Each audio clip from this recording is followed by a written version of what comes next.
On December 8, 1980, as most people prepared for the first Christmas of the new decade, Mark Chapman was getting ready to kill the adored Beatle. Later that evening, when John Lennon was returning home from a recording session at the Dakota apartments in New York, the assassin shot him after he had signed an autograph for Chapman. The fact that someone who has forever changed popular music was senselessly killed at the age of 40 naturally caused outcry throughout the world. The news of John Lennon's death shocked musicians to their core, even though the majority of people were just shocked by it. Given how Chapman found out where John Lennon lived and hung around his house, chillingly, he even lingered around the scene after he'd murdered John. A crazy man with a gun may now come into contact with them at any time. Similar feelings of worry that he was no longer unbeatable characterized Freddie Mercury's response. It was understandable that it scared him. So, after John Lennon was killed, he put his feelings into the words of a Queen song that ended up being a moving ode to the musician.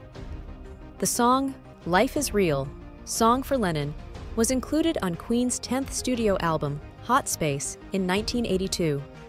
Life is Real, Song for Lennon, received special recognition despite the general negative reception to their R&B, synth-driven funk direction.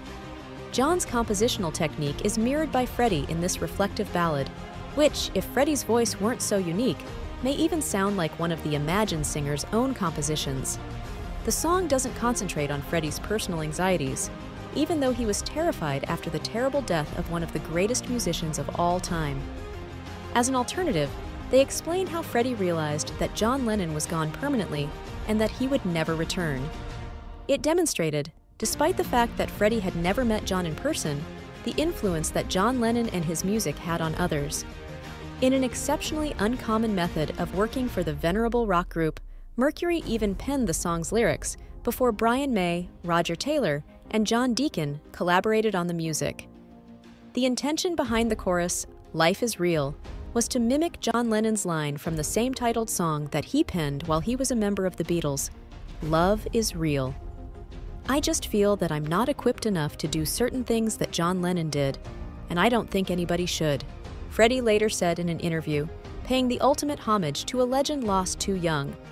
Though Life is Real, Song for Lennon, was played only a few times during the North American portion of their tour for Hot Space, it was unclear if the song was too traumatic to perform live. But Queen's rendition of John Lennon's famous peace song, Imagine, went on tour long after the singer's untimely death. Paul Rodgers joined the group several years later. The lyrical themes of accepting death and its finality gave Freddie's moving homage to John Lennon a whole new life and significance following his passing in 1991. While on the Born Free tour with Carrie Ellis, Brian May would frequently perform Life is Real, Song for Lennon. Since the song is now seen as an homage to two famous titans of popular music who left us too soon, a montage of Freddie Mercury photographs would play on the screens behind them during the performance.